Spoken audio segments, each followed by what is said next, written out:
بسم الله الرحمن الرحيم. Masjid Darussalam, Toronto, Canada. Friday after Isha Salah, 13th of November 2009. Creation witnesses the oneness of Allah. Only human is capable of doing the worship of Allah. Drainage of uric acid. Make tawbah and keep doing the Qaja amals. The bayan is presented by Hazrat Maulana Farooq Lubharbi Sahib Damat Barakatuhu, who is visiting us from United Kingdom. Alhamdulillah nahmaduhu wa nasta'inuhu wa nastaghfiruhu wa nu'minu bihi wa natawakkalu alayhi wa na'udhu billahi min shururi anfusina wa min sayyiati a'malina.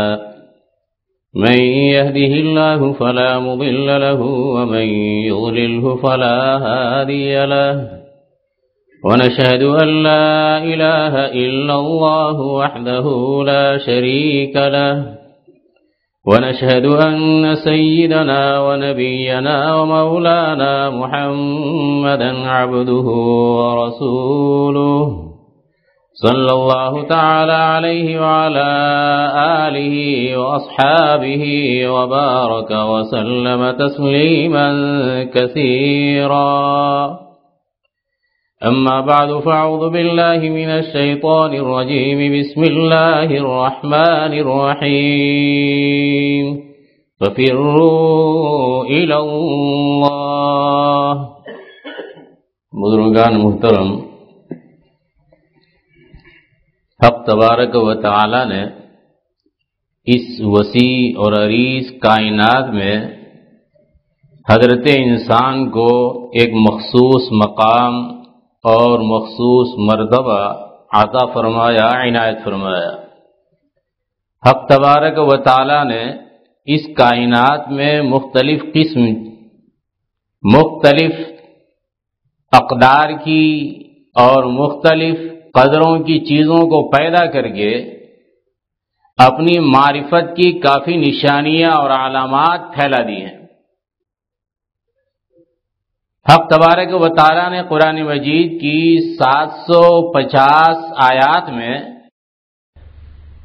دنیا والوں کو غور و فکر کی دعوت دی ہے کہ کائنات کی چیزوں میں تم غور کرو، فکر کرو، سوچو، اس کی وجہ سے تمہیں رسائی حاصل ہوگی حق تبارک و تعالی کی. وَفِي كُلِّ شَيْءٍ لَهُ آیَةٌ تَدُلُّ عَلَىٰ أَنَّهُ وَاحِدٌ. ہر کیا ہے کہ الضمیر ید وحدہ لا شریک لہ گوید. ہر گھاس جو زمین سے کونپل اٹھاتا ہے اور نکالتا ہے وہ حق تبارک و تعالی کی وحدانیت کے اقرار کرنے والا. تمام چیزوں میں اس بات کی نشانی کہ حق تبارک و تعالی ایک ہی ہے. تو حق تبارک و تعالی کی وحدانیت کی ایک دلیل نہیں، کئی ایک دلائل. اور ایک شاعر اپنے انداز میں کہتا ہے، ہر چبینم در جہاں غیر تو نیس، یا تو ای یا خوے تو یا بوئے تو. ہر چبینم در جہاں غیر تو نیس، یا تو ای یا خوے تو یا بوئے تو.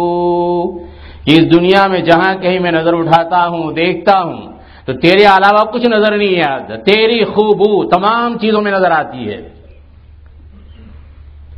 ایک اور شاعر نے اپنے انداز کی سنائی، کہتا ہے، گلستہ میں جا کر ہر ایک گل کو دیکھا، نہ تیری سی رنگت نہ تیری سی بو ہے. گلستہ میں جا کر، باغ میں جا کر، گلستہ میں جا کر ہر ایک گل کو دیکھا، ہر ایک پھول کو دیکھا. گلستہ میں جا کر ہر ایک گل کو دیکھا، نہ تیری سی رنگت نہ تیری سی بو ہے.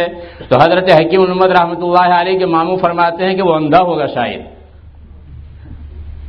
کہ ہونا کیا چاہیے؟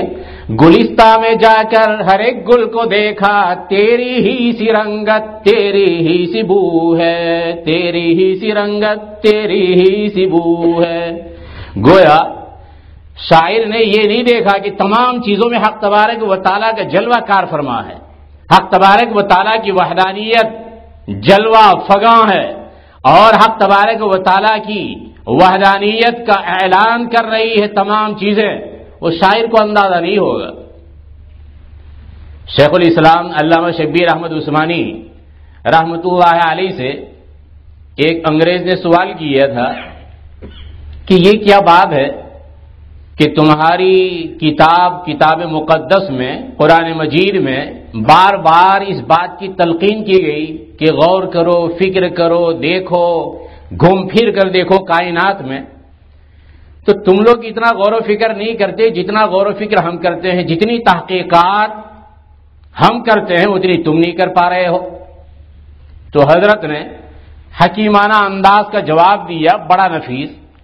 حضرت شیخ الاسلام رحمۃ اللہ علیہ نے فرمایا کہ دیکھو، آدمی کو اگر انوائٹ کارڈ ملا ہو، دعوت نامہ ملا ہو ملکہ کی طرف سے، ملکہ تھی کہ ملکہ کی طرف سے دعوت نامہ ملا، اب یہ آدمی گیا اس کے محل میں، بکنگھم پیلیس میں، تو یہ آدمی جب داخل ہوگا کافی چیزیں ہوگی دیکھنے کی، لیکن اس سے اس کو کوئی سروکار نہیں ہوگا۔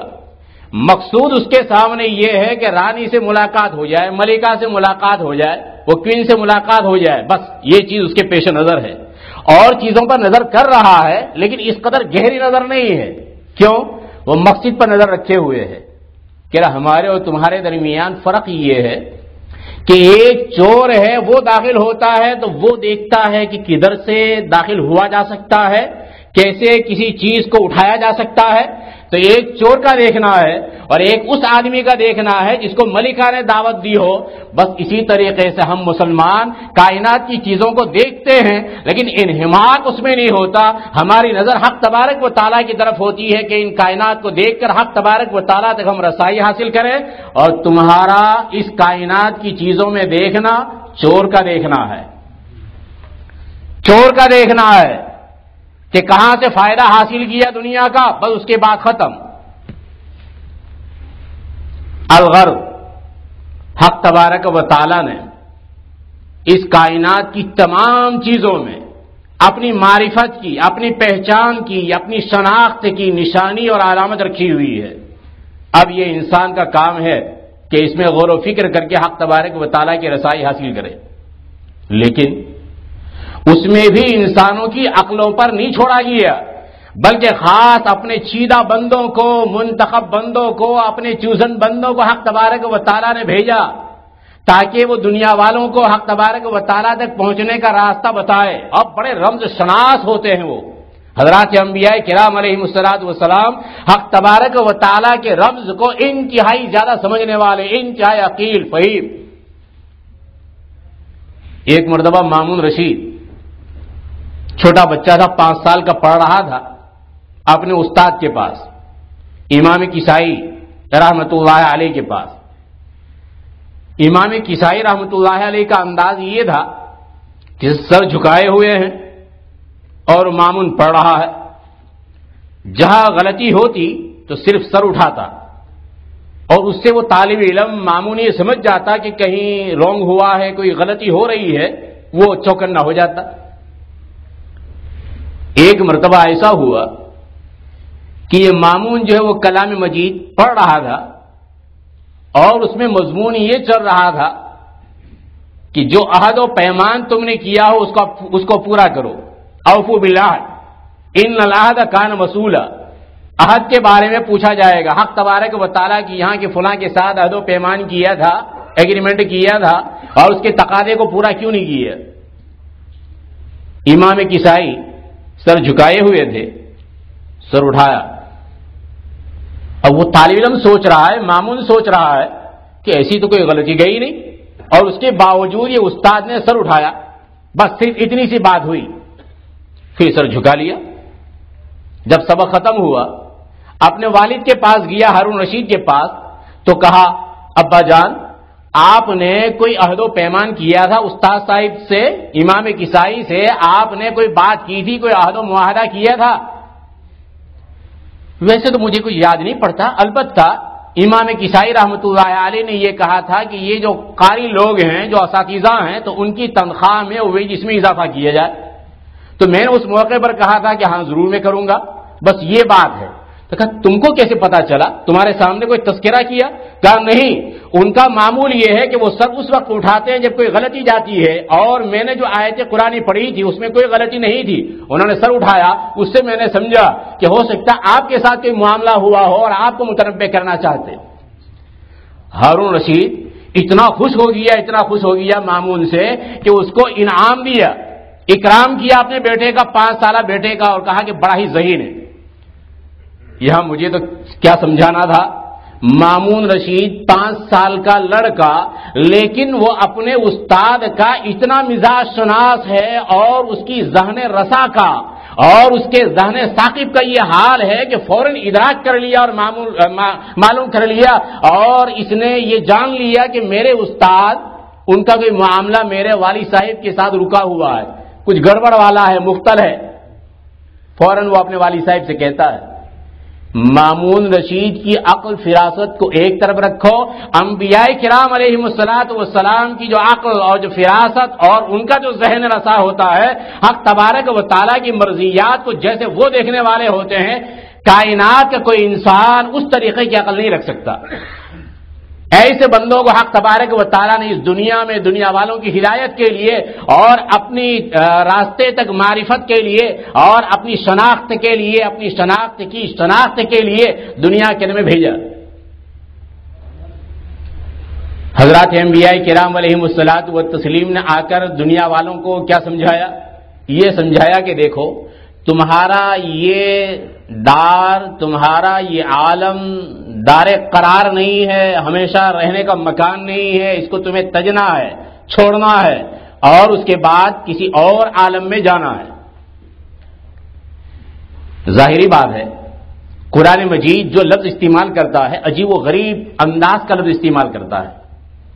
قرآن مجید ایک موقع پر یہ کہتا ہے وَتِلْكَ الْجَنَّةُ الَّتِي أُورِثْتُمُوهَا بِمَا كُنْتُمْ تَعْمَلُونَ.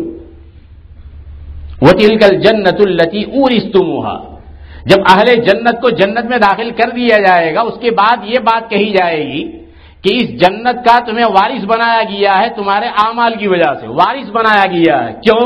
اس لیے کہ تمہارے جد امجد حضرت آدم وہاں رہے ہیں. اس اعتبار سے اس کو میراث سے تعبیر کیا گیا. جہاں اور نقطے ہوں گے، جہاں اور تفاسیر ہوں گی، وہاں ایک تفسیر یہ بھی ہے. مجھے تو یہ کہنا ہے کہ وہ دار جنت والا وہ ہمارے جد امجد کا دار ہے اور اس دار کو ہمیں حاصل کرنا ہے. اب کون عقل مند آدمی ایسا ہوگا کہ جو انکار کر دے کہ نہ اس وطن میں ہمیں نہیں جانا ہے؟ ہر آدمی یہ چاہے گا، ہر آدمی کی خواہش یہ ہوگی، چاہت یہ ہوگی کہ حق تبارک و تعالیٰ کسی نہ کسی طریقے پر اس دار میں ہمیں پہنچا دے. نادر شاہ ایک بادشاہ گزرا ہے، آیا تھا ہندوستان میں اور زیر و زبر کر کے رکھ دیا تھا، تہلکہ مچا دیا تھا. مرزا مظہر جانا رحمۃ اللہ علیہ کے پاس لوگ گئے تھے اور جا کر یہ کہا تھا کہ نادر شاہ نے تو دہلی کی کایا پلٹ دی اور اس طریقے سے لوٹا ہے دہلی کو کہ اب دہلی میں قابل دید کوئی چیز نہیں رہی، ایسا کوئی گوہر نہیں رہا کہ جس گوہر کو بازار میں پیش کیا جا سکے. تو اس موقع پر مرزا مظہر جانا رحمۃ اللہ علیہ نے کیا فرمایا؟ شامت اعمال ماں صورت نادر گرفت. شامت اعمال ماں، ہمارے اعمال کی شامت اور نحوست وہ نادر کی صورت میں آئی ہے. نادر کو کیا ہمت ہے جو دہلی کے اوپر حملہ کرے؟ یہ ہمارے اعمال کی نحوست ہے جو نادر کی شکل میں یہاں آئی ہے دہلی میں. نادر شاہ جب ہندوستان کو لوٹ کے جانے لگا، اس موقع پر اس نے وہاں کے جو نہایت ذہین فتین قسم کے علم و فن کے ماہر لوگ تھے ان کو بھی اپنے ساتھ لیا تاکہ اپنے وطن میں جا کر ان سے کام لینا ہے. جن لوگوں کو لے جایا گیا ان میں ایک حکیم علوی خان تھے. یہ حکیم علوی خان کا مزار ابھی دہلی میں نظام الدین اولیاء رحمۃ اللہ علیہ کے مزار کے قریب ہے. یہ حکیم علوی خان حکمت میں بڑے ماہر، اور حکمت اور ڈاکٹری اس میں زمین اور آسمان کا پھر فرق ہے. بعض مرتبہ ڈاکٹر ہم سے پوچھتا ہے تم کو کیا ہوتا ہے، اور حکیم جو وہ خود بتاتا ہے کہ تمہیں کیا ہوتا ہے. ایک مرتبہ حکیم محبوب صاحب جو ڈھاکہ میں پیدا ہوئے، حضرت حکیم الامت رحمۃ اللہ علیہ، ان سے انہوں نے قائد بغدادی پڑھا. حضرت مولانا سید سلیمان ندوی نور اللہ مرقدہ کا بیان ہو رہا ہے اور وہ بیان ریڈیو پر سن رہے ہیں اور پھر اس کے بعد خبر یہ دے رہے ہیں کہ تمہیں ہارٹ کا حملہ ہونے والا ہے. وہ آواز سے انہوں نے ادراک کر لیا کہ ان کی آواز سے ایسا معلوم ہو رہا ہے کہ ہارٹ ان کا کمزور ہو گیا, قلب ان کا کمزور ہو گیا, ضعیف ہو گیا. یہ ہے حکمت. حکیم علوی خان صاحب دل ہی دل میں کڑ رہے تھے کہ یہ پتہ نہیں وہاں لے جا رہا ہے, دل لگے گا نہیں لگے گا, وطن بالآخر وطن ہے. ایک منزل پر پڑاؤ ڈالا اور وہاں نہایت پریشان ہو کر اپنے کارندے سے کہا, اپنے کام کرنے والے سے, اہلکار سے یہ کہا کہ تم حکیم صاحب کو بلا لاؤ. حکیم صاحب تشریف لائے. اب کیا کہہ رہا, راجا واجا واندرا, گجراتی میں کہا جاتا راجا واجا واندرا. تو نادر شاہ کیا کہنے لگا؟ نادر شاہ یہ کہنے لگا میری طبیعت بہت خراب ہے, میں بیمار ہوں, لیکن میں اپنی نبض نہیں دکھاؤں گا. میں اپنا قارورہ آپ کو چیک کرنے کے لیے نہیں دوں گا, پیشاب چیک کرنے کے لیے نہیں دوں گا. تمہیں ویسے ہی مجھے دوا دینی ہے اور کسی نہ کسی طریقے پر مجھے شفا یاب کرنا ہے, صحت یاب کرنا ہے. حکیم صاحب نے اپنے علم کی, فن کی بنیاد پر اور اس میں جو کمال مہارت تھی اس کی بنیاد پر یہ کہا کہ ٹھیک ہے مجھے ذرا مہلت چاہیے. اور جاتے جاتے پھر نظر کی بادشاہ کی طرف, دیکھا بادشاہ کو, اس کے چہرے کو دیکھا اور پھر اس کے بعد وہ اپنے خیمے میں آ گئے. خیمے میں آنے کے بعد انہوں نے گلاب کا ایک پنکھا جو ہے وہ بنوایا جس میں گلاب کے پھول لگے ہوئے ہیں اور اس پر خس جو عطر ہوتا ہے وہ اس پر ڈالا. اب اس کے بعد وہ پنکھا لے کر بادشاہ کے پاس گئے اور بادشاہ جو پڑا ہوا تھا تو اس کو وہ پنکھا جھولنے لگے. تھوڑی ہی دیر میں بادشاہ کو نیند آ گئی اور جب نیند سے اٹھا تو اس کا درد سب غائب ہو گیا. اب حکیم صاحب سے پوچھا کہ تم نے کیسے یہ جان لیا کہ مجھے یہ فلاں بیماری ہے؟ تو کہا کہ جاتے ہوئے تمہارے چہرے پر میں نے نظر کی تھی, تمہارا چہرہ سرخ تھا اور تھکن کے آثار تھے. میں نے یہ معلوم کیا کہ آج کی گرمی کا اثر تمہارے اوپر ہوا ہے, اس لیے میں نے یہ گلاب کا اور خس کے عطر کا استعمال کیا جس کی وجہ سے آپ کے دل و دماغ کو سکون اور راحت پہنچی اور اس کی وجہ سے جو تمہاری بیماری تھی وہ بیماری زائل ہو گئی. اتنا خوش ہوا بادشاہ, اتنا خوش ہوا, کہا کہ جو تم مانگو وہ تمہیں دینے کے لیے تیار ہوں. حکیم صاحب نے برابر پکڑا. حکیم صاحب نے یہ کہا بالکل پکی بات, کہا بالکل پکی بات, جو مانگو گے وہ دوں گا. کہ میں یہ مانگتا ہوں کہ مجھے اجازت دی جائے کہ میں ہندوستان چلا جاؤں.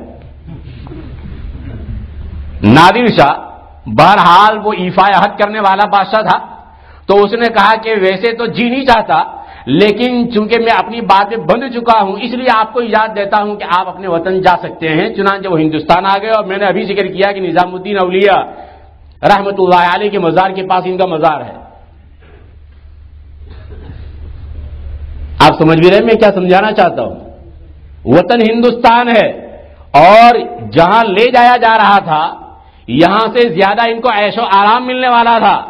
بادشاہ بلا رہا تھا اور بادشاہ کے پاس کیا کچھ ناز و نعم کی چیزیں ہوگی لیکن ان سب کو انہوں نے اختیار نہیں کیا اور اپنے وطن کو اختیار کیا ہے. اور یہاں تو وطن کون سا ہے؟ وطن جنت جو یہاں نہیں مل رہا ہے وہ وہاں ملنے والا ہے. اس وطن کو حاصل کرنے کے لیے نبی اکرم صلی اللہ تعالی وسلم تلقین فرما رہے. قرآن مجید بار بار یہ دعوت دے رہا ہے, کہہ رہا ففروا الی اللہ, اللہ کی طرف بھاگو, اللہ کے عذاب سے, اللہ تبارک و تعالیٰ کی رحمت کی طرف تم دوڑو لپکو, حق تبارک و تعالیٰ کے عتاب سے, حق تبارک و تعالیٰ کے انعام کی طرف تم دوڑو. حق تبارک و تعالیٰ کا یہ انعام حاصل کرنے کے لیے بندہ تو یہ کہہ دے گا کہ ویسے تو سکت ہے نہیں, ویسے تو ہمت ہے نہیں, ویسے تو طاقت ہے نہیں. حق تبارک و تعالیٰ کی شایان شان عبادت ہم کیسے کر سکتے ہیں؟ پہلی بنیادی چیز اخلاص عمل. کہ ایسا اخلاص عمل تو ہم سے ہو نہیں پائے گا جیسا بڑوں نے کیا. حضرت علامہ انور شاہ کشمیری رحمۃ اللہ علیہ عجیب و غریب علم, عجیب و غریب عمل, تقوی, پرہیزگاری, تقدس, قوت حافظہ, سب کچھ, یعنی الفاظ کم پڑتے ہیں ان کی تعریف کے لیے. علامہ انور شاہ کشمیری رحمۃ اللہ علیہ دارالعلوم دیوبند کے شیخ الحدیث ہیں، وہاں پڑھا رہے ہیں اس زمانے کی بات. پاکستان سے حضرت مولانا احمد خان صاحب جو کندیا شریف خانقاہ ہے، اس خانقاہ کے وہ جد اعلیٰ ہیں، وہ وہاں پر پہنچے دارالعلوم دیوبند. اور علامہ شبیر احمد عثمانی رحمۃ اللہ علیہ وغیرہ سب معترف تھے ان کی بزرگی کے. اندازہ لگائیں کہ علامہ انور شاہ کشمیری رحمۃ اللہ علیہ جن کو مانتے ہو کتنا بڑا آدمی ہوگا اور کتنا بزرگ آدمی ہوگا. وہ سبق میں حاضر ہوتے رہے. ایک مرتبہ علامہ انور شاہ کشمیری رحمۃ اللہ علیہ نے یہ ذکر کیا کہ حضرت ایک بات میں آپ سے پوچھتا ہوں، آپ صحیح صحیح بتا دیں. وہ بات یہ ہے کہ میں جب پڑھاتا ہوں اس موقع پر درسگاہ میں ظلمت اور تاریکی محسوس ہوتی، اندھیرا محسوس ہوتا ہے، تو کہیں میرے اخلاص میں کمی تو نہیں؟ اندازہ لگائیں، وہ پڑھانے والا جلیل القدر محدث اور وہ اپنا احتساب کر رہا ہے. علامہ ادریس کاندھلوی نور اللہ مرقدہ، وہ بھی شیخ الحدیث، شیخ التفسیر. علامہ ادریس کاندھلوی رحمۃ اللہ علیہ فرماتے ہیں پاکستان میں جب بخاری شریف پڑھا رہے تھے، وہ فرماتے ہیں کہ ہر درس کے بعد میں حق تبارک و تعالیٰ سے توبہ اور استغفار کرتا ہوں کہ کہیں حق تبارک و تعالیٰ کے علاوہ کی نیت تو شامل حال نہ ہو گئی ہو.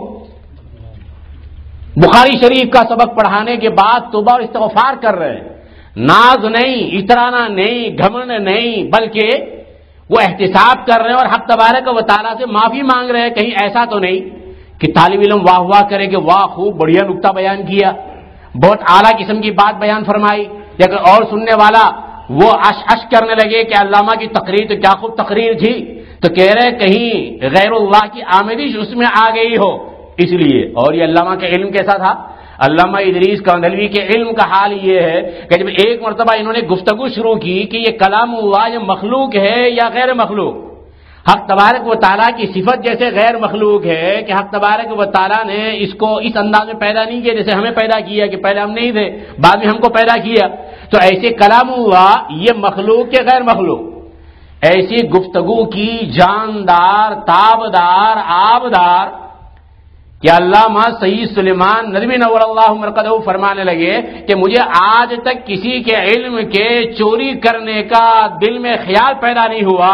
اگر کسی کے علم کے چوری کرنے کا میرے دل میں خیال پیدا ہوتا ہے تو یہ علامہ ادریس کے علم کا. اتنا بڑا عالم، اور ان کا حال یہ ہے کہ سبق بخاری کے بعد توبہ اور استغفار کر رہے ہیں. علامہ انور شاہ کشمیری رحمۃ اللہ علیہ کے احتساب کی بات میں ذکر کر رہا تھا. علامہ نے سوال یہ کیا کہ حضرت ذرا آپ مجھے بتلا دیں کہ کہیں میرے اخلاص میں کمی تو نہیں جس کی وجہ سے یہ درسگاہ میں ظلمت اور تاریکی اور ڈارک پن جو ہے محسوس ہوتا ہے. دوسرے دن حضرت مولانا احمد خان صاحب وہ تشریف نہیں لائے درسگاہ میں. بعد میں ملاقات ہوئی علامہ کی، تو علامہ نے یہ سوال کیا کہ حضرت طبیعت تو ٹھیک ہے، آج آپ درسگاہ میں نظر نہیں آئے. کہا کہ ہاں میں درسگاہ میں نہیں آیا تھا لیکن درس میں نے آپ کا سنا تھا اور میں درسگاہ سے باہر تھا اور وہاں سے میں دیکھ رہا تھا تو مجھے یہ محسوس ہوا کہ بعض طالب علم بغیر وضو کے درسگاہ میں بخاری شریف پڑھنے کے لیے بیٹھتے ہیں، اس کی وجہ سے درسگاہ میں ظلمت اور تاریکی ہے. اب وہ اللہ والا بھی کس نظر سے دیکھتا ہوگا. شاہ چاند شاہ ٹانڈوی نور اللہ مرقدہ پڑھے لکھے نہیں تھے، عالم نہیں تھے. اور میں نے کہا پڑھے لکھے نہیں تھے، صرف عالم نہیں پڑھے لکھے نہیں تھے. حال یہ تھا ان کی بزرگی کا اور ان کے تقوی اور تقدس کا اور حق تبارک و تعالیٰ کے ان پر خصوصی انعام کا اور الطاف کا اور افضال کا کہ اگر کوئی آدمی سوال کرنے کے لیے آتا کوئی فقہ کا مسئلہ تو اس موقع پر حضرت کے پاس کچھ اور علماء بھی بیٹھے ہوئے ہوتے تھے، اس لیے کہ بڑی ہستی تھی، بزرگانہ شان تھی. تو حضرت یہ فرماتے کہ اچھا شامی لاؤ، اور شامی منگواتے. شامی منگوانے کے بعد وہ ایسے صفحہ کھولتے، صفحہ کھولنے کے بعد وہاں سطر کے اوپر انگلی رکھتے اور کہتے وہ عالم صاحب کو یہ پڑھو. بالکل جواب اسی جگہ پر ان کی انگلی، حالانکہ وہ عربی میں. اور میں نے کہا یہ تو پڑھے لکھے نہیں، عالم نہیں، اس کے باوجود جو مسئلہ پوچھتا وہ اس طرح صفحہ نکالتے عالمگیری کا یا شامی کا. اور پھر اس کے بعد اس طریقے سے انگلی رکھ کے دکھاتے مول صاحب کو کہ مول صاحب تم یہ پڑھو اور اس سے یہ حکم معلوم ہو جائے گا ان کو. ایک مرتبہ ایک پہلوان قسم کے آدمی آئے ان کے پاس, اور وہ پہلوان کیسے تھے؟ ویسے تو تھے باڈی بلڈر, کھانے میں بھی اکال, بڑے پیٹو, یعنی 5-6 جگ جو ہے وہ جوس پی جاتے تھے. 5-6 جگ, گلاس نہیں جگ. آئے حضرت کے پاس تو حضرت نے کہا کہ ان کے لیے شربت لاؤ. تو وہ شربت لایا یہ ایک گلاس میں. تو وہ کیا کہتے ہیں پہلوان صاحب یہ کہہ لے کہ اس کان میں ڈالو. یعنی میں تو اتنا زیادہ پینے والا اور یہ تھوڑا سا شربت, تو کہ اس کو کان میں ڈالو. حضرت نے کہا پیو, کہ کان میں ڈالو. متعدد دفعہ اس طرح کہا اور حضرت نے اب اپنی توجہ کی. اس کے بعد کہا کہ پی لیجیے آپ. اب پینا شروع کیا, ایک گلاس بھی پورا نہ کر پائے. یہ ان کی توجہ کا اثر تھا چاند شاہ صاحب کی. ایک مرتبہ ایک صاحب آئے, کچھ ہدیہ لے گئے. ہدیہ تھا آم کا. اب وہ جو مینگو لے کے آ رہے تھے تو گزر ہو رہا تھا ان کا آم کے اور مینگو کے باغ پر سے, تو وہیں سے کچھ اور بھی انہوں نے لے لیے, اس میں رکھ لیے. حضرت کو کہا کہ حضرت یہ ہدیہ ہے. تو حضرت نے اس کو الٹنے کے بعد یہ کہا کہ اچھا یہ تو میرے ہیں, یہ راستے میں سے اٹھائے تم نے. ایک صاحب مرید ہونے کے لیے آئے, ان کو کہا مرید ہونے کے لیے آئے, اور راستے میں سے وہ گنا توڑ رہے تھے. وہ جیسے بیل گاڑی جاتی ہے تو بیل گاڑی میں وہ آج کے زمانے میں ٹریکٹر ہے یا ٹرالی ہے تو ٹرک وغیرہ, لیکن اس زمانے میں بیل گاڑیاں چلتی تھی. تو بیل گاڑیوں میں وہ جو گنا لے کے جاتے تو اس میں سے انہوں نے نکالا تھا. وہ جو مرید ہونے کے لیے آ رہے تھے تو ان کا بیچ میں سے راستے میں تم نے وہ گنے کو وہاں سے تم نے نکالا بغیر اس کی اجازت کے, اور تم بیعت ہونے کے لیے آئے. بھاگو. یہ تھے وہ چاند شاہ صاحب. میں یہ کہہ رہا تھا کہ دیکھیے ان کی نظر کیسی چل رہی ہے. تو یہاں پر بھی یہ دیکھ رہے ہیں حضرت مولانا احمد خان صاحب کہ یہ جو کچھ ظلمت ہے وہ ظلمت بغیر وضو کے, یہ وہ ایک خاص نظر ہے جو حق تبارک و تعالیٰ کی طرف سے عطا ہوتی ہے. تو میں یہ عرض کر رہا تھا کہ ہم یہ کہیں کہ ایسا اخلاص تو ہم سے رہا. یہ جب اتنے بڑے بڑے ہیں اور وہ اپنے عجز کا اعتراف کر رہے ہیں, لیکن قدم تو رکھیے. آدمی اگر غسل کرنے کا ہو اور یہ سمجھ رہا ہو کہ میں تو گندا ہوں اور ندی کا پانی بہت صاف شفاف, لہذا میں پانی میں نہیں اتروں گا. اب یہ پانی میں اترنے کا نہیں تو ویسے پانی تو اس کے پاس آنے کا نہیں, اس کو دھونے کے لیے, اس کو غسل دینے کے لیے. تو یہ تو قیامت کے سویرے تک یہاں کھڑا رہے گا, لیکن اس کا بدن اور اس کے کپڑے جو صاف ہونے کے لیے اندر اترنا پڑے گا. تو ایسے ہی ہم قدم رکھیں اور پھر اس کے بعد حق تبارک و تعالیٰ سے مانگے وہ اخلاص, وہ للہیت کہ جو کام ہم سے صادر ہو رہا ہو حق تبارک و تعالیٰ کی رضا کے لیے ہو رہا ہو. تو انسان اگر یہ کہنا چاہے کہ مجھ میں تو صلاحیت نہیں, ایسا ہو نہیں سکتا. حق تبارک و تعالیٰ نے صلاحیت رکھی ہے, وہ صلاحیت جو آسمان و زمین میں نہیں تھی وہ صلاحیت انسان میں ہے. انا عرضنا الامانة على السماوات والارض والجبال فابین ان يحملنها واشفقن منها وحملها الانسان. یہ بتلا رہا حضرت شاہ ولی اللہ محدث دہلوی رحمۃ اللہ علیہ نے عجیب و غریب انداز میں اس کو سمجھایا. حضرت یہ فرماتے ہیں کہ یہ آسمان زمین پہاڑ یہ سب حق تبارک و تعالیٰ کی مخلوق کیا جسارت کر سکتے تھے, کیا یہ ہمت کر سکتے تھے حق تبارک و تعالیٰ کے سامنے کہ وہ نہ کہہ دے؟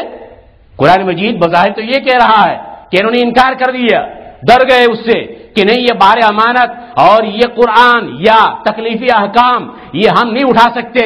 تو یہ کس طریقے سے انکار کر سکتے ہیں؟ حق تبارک و تعالیٰ نے ان دونوں کا آسمان و زمین کو پیدا کرنے کے بعد فرمایا تھا ائتیا طوعا و کرہا, بخوشی آؤ یا تو بجبر آؤ, لیکن آنا پڑے گا. اس موقع پر آسمان و زمین نے کہا تھا اتینا طائعین, ہم بخوشی آتے ہیں.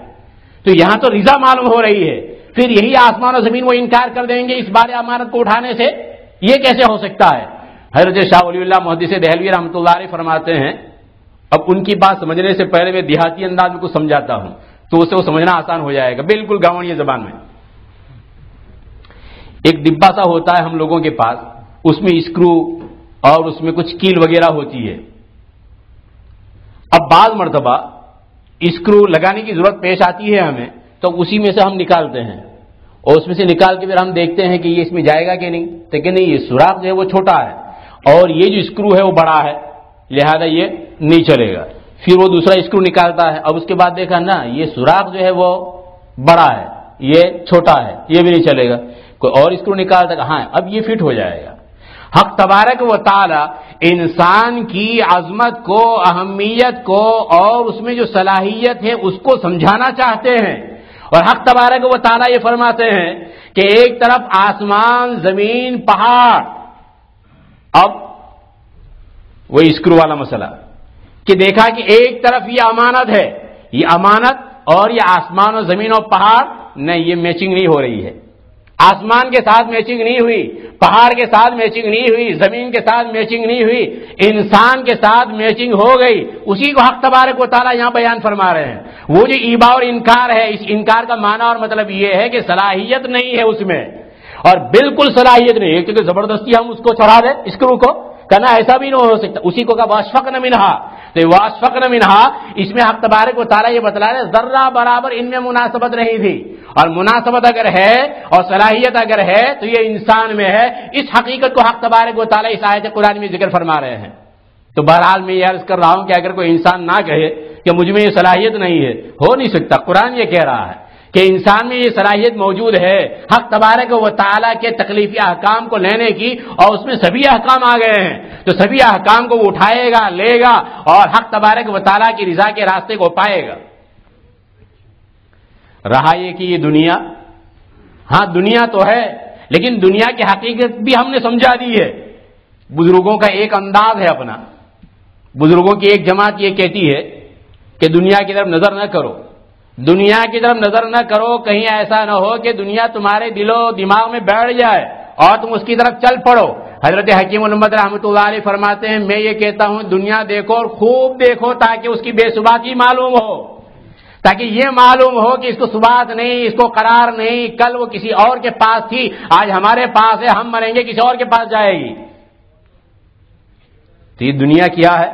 حق تبارک و تعالیٰ نے قرآن مجید میں بار بار اس کو متاع سے تعبیر کیا ہے، متاع ہے یہ دنیا، فائدہ اٹھانے کی چیز، ہم تو اس طرح ترجمہ کر دیتے ہیں۔ امام اسمعی رحمۃ اللہ علیہ یہ عربی لغت کے بڑے امام ہیں، تو یہ امام اللغہ والادب، اس کا حقیقی معنی معلوم کرنے کے لیے وہ سفر کر رہے ہیں کہ 3 لفظوں کے معنی معلوم کرنے تھے، تو اس میں ایک قطمیر کا لفظ تھا، اور اس میں یہ متاع کا لفظ تھا، اور اس میں تبارک کا لفظ تھا، یعنی ترجمہ تو وہ جانتے ہیں، لیکن یہ کہ اصل عربی میں اس کا معنی کیا ہے، اس معنی کی جستجو اور تلاش کے لیے انہوں نے سفر کیا۔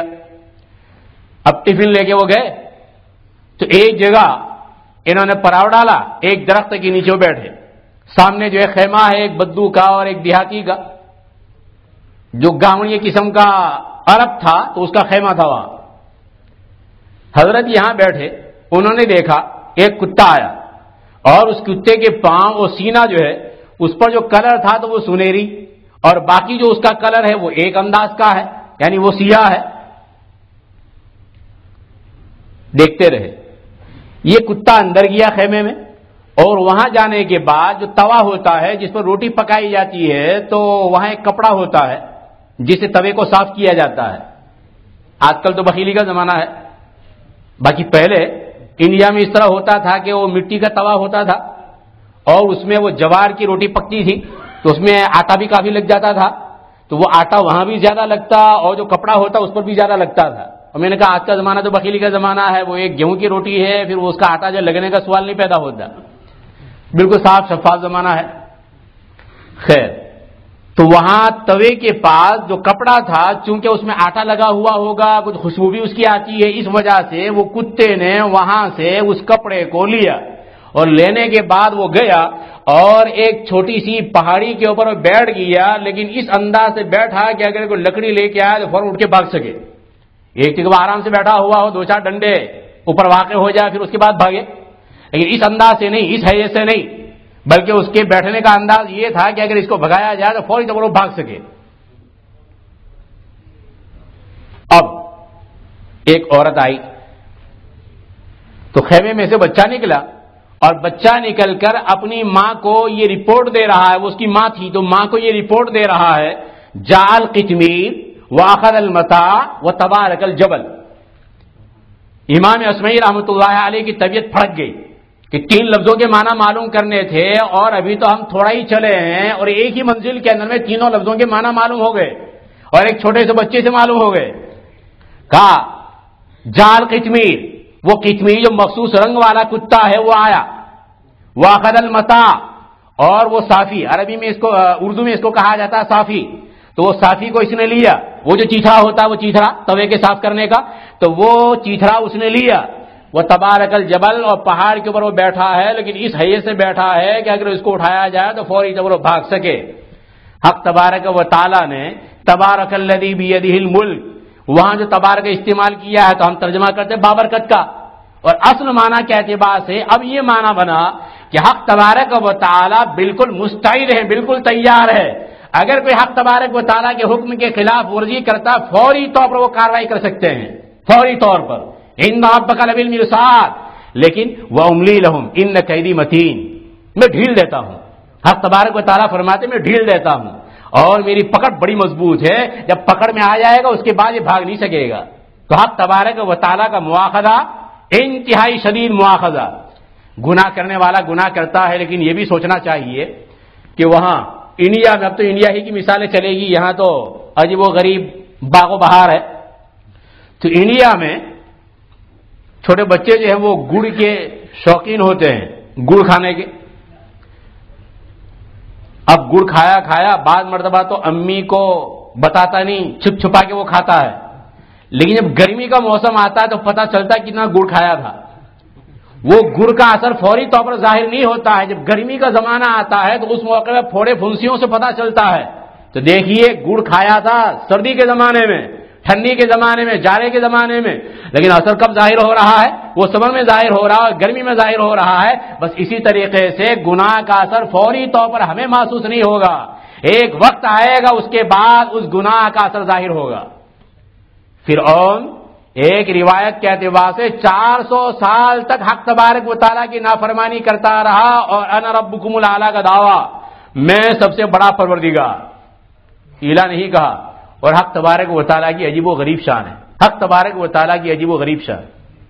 دیکھیے مکہ والوں کا یہ حال بیان کیا گیا، عرب کا یہ حال بیان کیا گیا زمانے جاہلیت میں. جو پتھر ملتا ڈنڈوت کرتے اور اس کی عبادت کرنا شروع کر دیتے. اس سے بڑھیا پتھر ملا، اس کو پھینک دیتے، پھر دوسرے کو لے لیتے. لیکن وہ پتھروں کے پوجنے والے، ان کو پتا ہے حجر اسود کا کیا تقدس ہے اور حجر اسود کی کیا تاریخ ہے اور اس کے عجائبات کیا ہیں، کہ قوم عمالقہ نے ایک مرتبہ اس کو لیا اور لے کر وہ چلے گئے.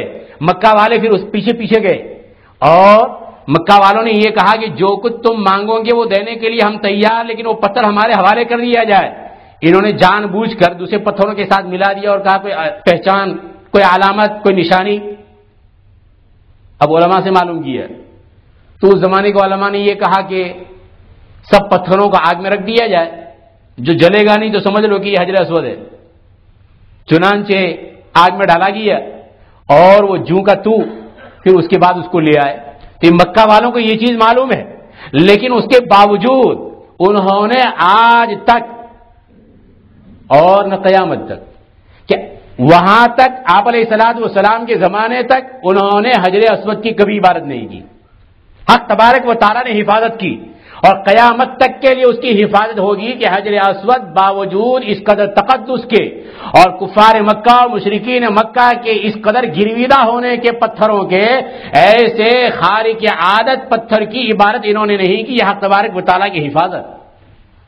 ایسے حق تبارک و تعالیٰ کا نام، حق تبارک و تعالیٰ کا نام آج تک کوئی ہمت نہیں کر سکا. رب کہنے والوں نے اپنے آپ کو رب کہلوایا، لیکن آج تک کوئی یہ ہمت نہیں کر سکا کہ اپنے آپ کو اللہ کہلواتا. حل تعلم لہ سمیہ، حق تبارک و تعالیٰ فرماتے ہیں کیا اس کے ہم نام تم کسی کو جانتے ہو؟ اس کی ایک تفسیر یہ بھی ہے، حل تعلم لہ سمیہ. اور یہ خطاب قیامت تک کے لیے ہے. قیامت تک کسی کو ہمت نہیں ہوگی، باوجود ہے کہ اسلام کی مخالفت اور اس کلمے کی مخالفت، لیکن ان کو یہ ہمت نہیں ہوگی کہ توہین کے لیے گستاخی کے لیے حق تبارک و تعالیٰ کے نام کو اپنے اوپر چسپاں کریں. یہ ہے حق تبارک و تعالیٰ کی شان، بڑی عجیب و غریب. حق تبارک و تعالیٰ نے ہمارے لیے جو انتظام کیا ہے، 160 فرشتے ہمارے پیچھے لگائے. یہ مومن کے پیچھے 160 فرشتے. تفسیر عزیزی میں حضرت شاہ عبد العزیز محدث دہلوی رحمۃ اللہ علیہ نے وہ روایت نقل فرمائی ہے. اور فرمایا نبی اکرم صلی اللہ تعالی علیہ وسلم نے کہ یہ فرشتے تم سے ہٹاتے رہتے ہیں شیطان کے حملوں کو. شیطان کے حملے ہوتے ہیں، اور کیسے حملے ہوتے ہوں گے؟ جبکہ قرآن مجید یہ کہہ رہا کھلا ہوا دشمن. تو کیا وہ کھلا ہوا دشمن وہ دندناتا ہوا پھرتا ہے، اپنے کام میں لگا ہوا ہے اور مسلمان کو اپنے حال پہ چھوڑا ہوا ہے نماز پڑھنے کے لیے؟ نہیں، وہ اپنا پورا زور صرف کرتا ہوگا. لیکن وہاں ملائکہ کی ایک فوج ہے، اور وہ کیا کرتی ہے؟ جس طرح شہد ہوتا ہے اور شہد کے اوپر مکھیاں آتی ہے، مکھی کو جس طریقے سے ہٹایا جاتا ہے، کما یذب النحل، جس طرح شہد مکھی کو ہٹایا جاتا ہے، شہد مکھی سے ہٹایا جاتا ہے مکھیوں کو، ویسے ہی ملائکہ یا مومنین سے شیاطین کو ہٹاتے ہیں. اور آپ علیہ الصلوۃ والتسلیم فرماتے ہیں کہ اگر یہ انتظام نہ ہوتا تو پھر کیا؟ لقتطفته الشیاطین عضوا عضوا، ایک ایک عضو کاٹ کے رکھ دیتے مومن کا. تو حق تبارک و تعالیٰ نے نظام کر رکھا ہے مومنین کے لیے. اور حق تبارک و تعالیٰ کی یہاں کیا کمی ہے کہ 160 ایک مومن کے لیے کیا کمی ہے؟ وما یعلم جنود ربک الا ہو، آپ کے رب کے لشکر کو آپ کا رب ہی جانتا ہے. 70,000 فرشتے بیت المعمور کا ایک مرتبہ طواف کریں اور قیامت تک کے لیے باری نہ آئے تو اندازہ لگایا جا سکتا ہے آسمان چڑچڑا رہا ہے فرشتوں کی کثرت کی وجہ سے اور ان کی بہتات کی وجہ سے. اس قدر فرشتے. اور فرشتوں میں بھی مالک ابن دینار رحمۃ اللہ علیہ سے ایک مرتبہ سوال کیا گیا، پوچھا گیا حق تبارک و تعالیٰ کی عظمت کے متعلق. تو انہوں نے فرمایا اس ذات کی عظمت کو کیسے بیان کیا جائے جس کے ایک فرشتے کا حال یہ ہے کہ اس کے پر جو ہے وہ 600، اور دوسری روایت ان سے 6 لاکھ کی ہے. 600 والی حضرت جبرائیل کے باب میں کہ حضرت جبرائیل کے 600 پر ہیں. اور کیسا پر؟ ایک پر اگر وہ پھیلا دیتے تو مشرق اور مغرب کو گھیر لے. یہ ہے فرشتہ. اور عرش کے اٹھانے والے فرشتوں کا کیا حال ہے؟ سنن نبی داؤد میں حضرت جابر رضی اللہ تعالیٰ عنہ کی روایت، نبی اکرم صلی اللہ تعالی وسلم نے فرمایا مجھے اجازت ملی ہے حق تبارک و تعالیٰ کی طرف سے بتانے کی اور کہنے کی.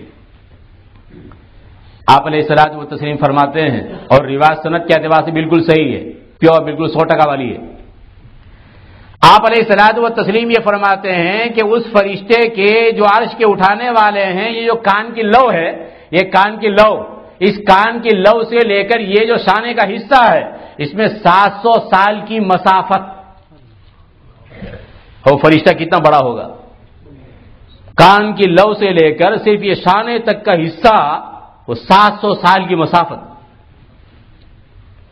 حضرت ابو ہریرہ رضی اللہ تعالیٰ عنہ کی روایت امام حاکم رحمۃ اللہ علیہ نے اپنی المستدرک میں نقل کی، اور وہ بھی سند کے اعتبار سے بالکل صحیح. نبی اکرم صلی اللہ تعالی علیہ وسلم نے فرمایا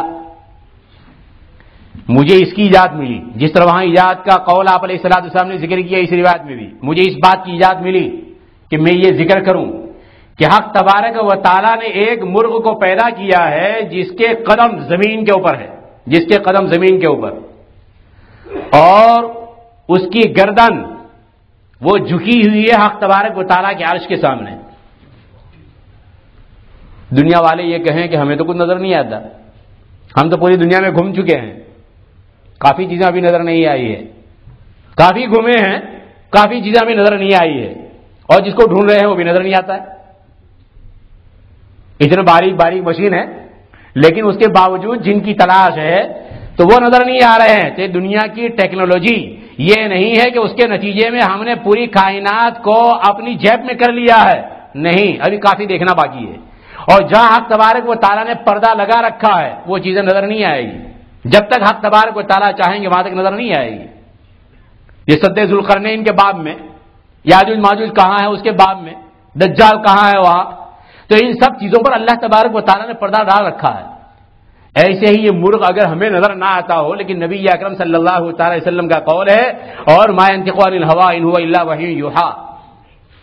آپ علیہ الصلوۃ والتسلیم فرماتے ہیں قدم نیچے ہے اور اس کی گردن جو حق تبارک و تعالیٰ کے عرش کے سامنے. اور پھر اس کے بعد وہ کہتا ہے سبحانک ما اعظمک شان. اللہ کی پاکی وہ بیان کرتا ہے، اللہ تبارک و تعالیٰ کی عظمت وہ بیان کرتا ہے کہ کس قدر عظیم الشان ہے، تیری شان بڑی نرالی، بڑی عظیم. حق تبارک و تعالیٰ فرماتے ہیں بالکل صحیح کہتا ہے وما يعلم ذلك من حلف كاذبا. میری عظمت تو بیان کر رہا ہے، لیکن جو میرے نام کی جھوٹی قسم کھاتا ہے وہ میری عظمت کو نہیں جانتا. میرے نام کی جھوٹی قسم کھانے والا وہ میری عظمت سے نابلد ہے، ناواقف ہے، وہ نہیں جانتا، ورنہ وہ ہمت نہ کرتا میرے نام کی جھوٹی قسم کھانے کی. بہرحال میں یہ عرض کر رہا تھا کہ حق تبارک و تعالی نے اس دنیا میں بھیجا اور اس دنیا کی حقیقت کو کھولا، اور اس انداز سے کھولا ہے کہ جس کو امام اسمعی کے اس واقعے سے بالکل اوپنلی ہم دیکھ رہے ہیں. وہاں فرما رہے ہیں، وہ بدو کی حکایت کرتے ہوئے، بدو کے بچے کی حکایت کرتے ہوئے، جال قچمیر آیا، وہ اخذ المتاع، صافی کو لیا، وہ تبارک الجبل، اور پہاڑ کے اوپر وہ بیٹھ گیا ہے. تو حق تبارک و تعالیٰ کے لیے تبارک الذی آیا، اس پر سے پھر میں گفتگو کو آگے بڑھاتا وہ چلا گیا ہے. حق تبارک و تعالیٰ بالکل مستعین ہے. ٹھیک، اب ہمیں تو خالی لینا ہے. وہ اخذ المتاع، متاع کو لیا. یہ متاع اور صافی، آج تک کسی نے دیکھا کہ وہ جو چیتھڑا ہوتا ہے، جو توے کے پاس پڑا رہتا ہے، چولہے کے پاس پڑا رہتا ہے، کسی نے شوکیس میں اس کو سجایا ہو؟ نہیں. ضرورت کو پورا کیا، پورا کرنے کے بعد وہیں پر رکھ دیا. تو حق تبارک و تعالیٰ یہ بتانا چاہتے ہیں دنیا کو متاع فرما کر کہ دنیا کو برتو، استعمال کرو، لیکن یہ دل کے شوکیس میں اس کو مت سجاؤ. یہ دل کا شوکیس یہ میرے لیے مخصوص ہونا چاہیے، یہ حق تبارک و تعالیٰ کے لیے مخصوص ہونا چاہیے. تو حق تبارک و تعالیٰ نے یہ متاع کے لفظ سے بھی ہمیں سمجھا دیا ہے کہ دنیا کی حقیقت کیا ہے اور دنیا کو کس انداز سے تمہیں دیکھنا ہے. حق تبارک و تعالیٰ نے جو موقع دیا اس دنیا میں آنے کا، دنیا کی حقیقت کو کما حق کو سمجھنے کی، حق تبارک و تعالیٰ ہمیں توفیق نصیب فرمائے. اور پھر اس کے بعد جو زندگی گزارے وہ اس انداز کی کہ یہ پل اور یہ گھڑی ہمیں دوبارہ ملنے والی نہیں ہے. یہ جو زندگی حق تبارک و تعالیٰ نے دی ہوئی مستعار عاریت کے طور پر برتنے کے لیے، کچھ روز کے لیے، پھر وہ ہمارے پاس سے لے لی جائے گی. کئی ایک نے ہم نے اپنی نظروں سے دیکھا ہے کہ اس دنیا میں ہمارے سامنے چلتے پھرتے تھے، لیکن وہ رخصت ہو گئے. اسی طریقے سے اس دنیا سے ہمیں بھی جانا ہے. لیکن اگر حال وہ ہو جو شاعر کہتا ہے، شاعر یہ کہتا ہے کہ تمہارا حال یہ ہو گیا کہ یہاں موت کا قاصد تمہارے پاس آ گیا ہے، لیکن قلب تمہارا غافل ہے. اور اگر تم دنیا میں رنگ رلیاں منانا چاہتے ہو، نعیمک فی الدنیا غرور و حسرہ، یہ دنیا میں اگر نعمتیں ملی ہوئی ہے یہ حسرت کا باعث بننے والی ہے. لہذا تم تیاری کرو وہاں کے لیے. موت یقینی ہے، قطعی ہے. لو کان فی الدنیا لساکنوا لکان فیہا رسول اللہ مخلدا وما احد ینجو من الموت سالما وسهم المنایا قد اصاب محمدا. شاعر یہ کہتا ہے اس دنیا میں کوئی ہمیشہ رہنے والا نہیں. اگر دنیا میں کسی کو ہمیشہ رہنا ہوتا تو نبی اکرم صلی اللہ تعالی علیہ وسلم اس دنیا میں ہمیشہ رہتے. لیکن موت کا تیر آپ کو بھی لگا ہے، یعنی آپ کو بھی اس مرحلے سے گزرنا پڑا ہے. آپ علیہ الصلوۃ والسلام پر بھی موت کی کیفیت طاری ہوئی ہے. وما احد ینجو من الموت سالما، کوئی آدمی موت سے سالم بچنے والا نہیں. وسهم المنایا قد اصاب محمدا صلی اللہ تعالی علیہ وسلم. لہذا اس دنیا میں چند دن کے لیے ہمیں حق تبارک و تعالی نے بھیجا ہے. زندگی کیا ہے؟ زندگی مرغے خوشنوا بس اس کی طرح ہے، چہچہایا کچھ دم کے لیے ایک شاخ پر اور ایک ڈالی کے اوپر اور ایک برانچ کے اوپر ٹری کی، وہ چہچہایا اڑ گیا. اسی طریقے کا ہمارا حال ہے. چند روزہ یہ زندگی ہے، حق تبارک و تعالیٰ کی دی ہوئی گویا ایک امانت ہے. اس لیے حق تبارک و تعالیٰ کے احکام کے مطابق اور جو حق تبارک و تعالیٰ کی رضا کے حاصل کرنے کے طریقے ہیں اس کے مطابق ہمیں گزارنا چاہیے. اور شیخ ابن القیم رحمۃ اللہ علیہ نے بڑے عجیب و غریب انداز میں ایک بات فرمائی. حضرت یہ فرماتے ہیں کہ اس دنیا میں آنے والا انسان وہ رزق کے پیچھے ایسا چلتا ہے کہ وہ گویا اس کو اپنی معراج سمجھ لیتا ہے کہ بس یہی کام مجھے کرنا ہے. فرماتے ہیں کہ یہ رزق اور اجل یہ دونوں قرین ہیں، ساتھ ساتھ میں لگے ہوئے ہیں. جب تک تمہاری موت نہیں آنے کی وہاں تک تمہارے لیے یہ رزق بھی حق تبارک و تعالیٰ کی طرف سے مقدر ہے. اور پھر یہ فرماتے ہیں انسان کو ایک ایسی حقیقت سمجھائی. حضرت یہ فرماتے ہیں کہ دیکھو ماں کے پیٹ میں تھے تو ماں کے پیٹ میں تم نے ماں کا جو دم فاسد ہوتا ہے خراب خون ہوتا ہے، وہ خراب خون پیا تھا، وہ ایک راستے سے پیا تھا، ناف کے راستے سے پیا تھا، اور پھر اس کے بعد جب تم دنیا میں آ گئے ایک راستہ وہ بند ہو گیا، تو پھر اس کے بعد حق تبارک و تعالیٰ نے دو راستے کھول دیے۔ حق تبارک و تعالیٰ نے دو پستان سے جاری ہونے والا دودھ، تو کہہ رہے وہ ایک بند ہوا، دو راستے کھول دیے، اور پھر جب وہ دو راستے بھی بند ہو گئے اور اب بڑی عمر کے اوپر پہنچ گیا یہ بچہ، تو حق تبارک و تعالیٰ نے اس کے لیے چار چیزیں یعنی چار راستے کھول دیے ہیں۔ ایک تو یہ کہ وہ جانور کا گوشت بھی کھاتا ہے، اور جانور کا گوشت اس میں یہاں کے اعتبار سے تو مجھے پتا نہیں، وہاں کے اعتبار سے کافی احتیاط کی ضرورت پیش آتی ہے کہ پتہ نہیں یہ شرعی طریقے پر حلال ہوا ہے یا نہیں ہوا ہے۔ حق تبارک و تعالیٰ نے انسان کے فائدے ہی کے لیے رکھا ہوا ہے، جو کچھ شرعی قانون ہے، شرعی ضابطہ ہے، وہ انسان کی فلاح کے لیے، بہبود کے لیے۔ خون میں یورک ایسڈ ہوتا ہے، یورک ایسڈ کو زائل کرنے کے لیے، دور کرنے کے لیے، اس لیے کہ اگر مان لو ذبح شرعی طریقے پر نہ کیا جائے تو وہ خون جم جائے گا، گوشت کے اندر میں فٹ ہو جائے گا، اب وہ گوشت کھائے گا تو یہ انسان کی صحت کے لیے مضر ہے۔ اس لیے شریعت مطہرہ نے یہ حکم دیا کہ شرعی طور پر جانور کو ذبح کیا جائے، وہ خون نکل جائے گا تو اس کی وہ نتیجے میں یورک ایسڈ جو ہے وہ چلا جائے گا، اب اس کے بعد یہ گوشت تمہارے لیے طیب ہو گیا، پاکیزہ ہو گیا۔ خنزیر کو جو حرام کیا حق تبارک و تعالیٰ نے، ایک زمانہ تھا جس زمانے میں یہ کہا جاتا تھا کہ وہ خنزیر بہت گندا ہوتا ہے، خنزیر بہت گندا، لیکن ہم آج کے زمانے میں یہاں ہم دیکھتے ہیں کہ ان کے لیے تو فارم بنے ہوئے ہیں اور بہت صاف ستھرے ہوتے ہیں وہ خنزیر۔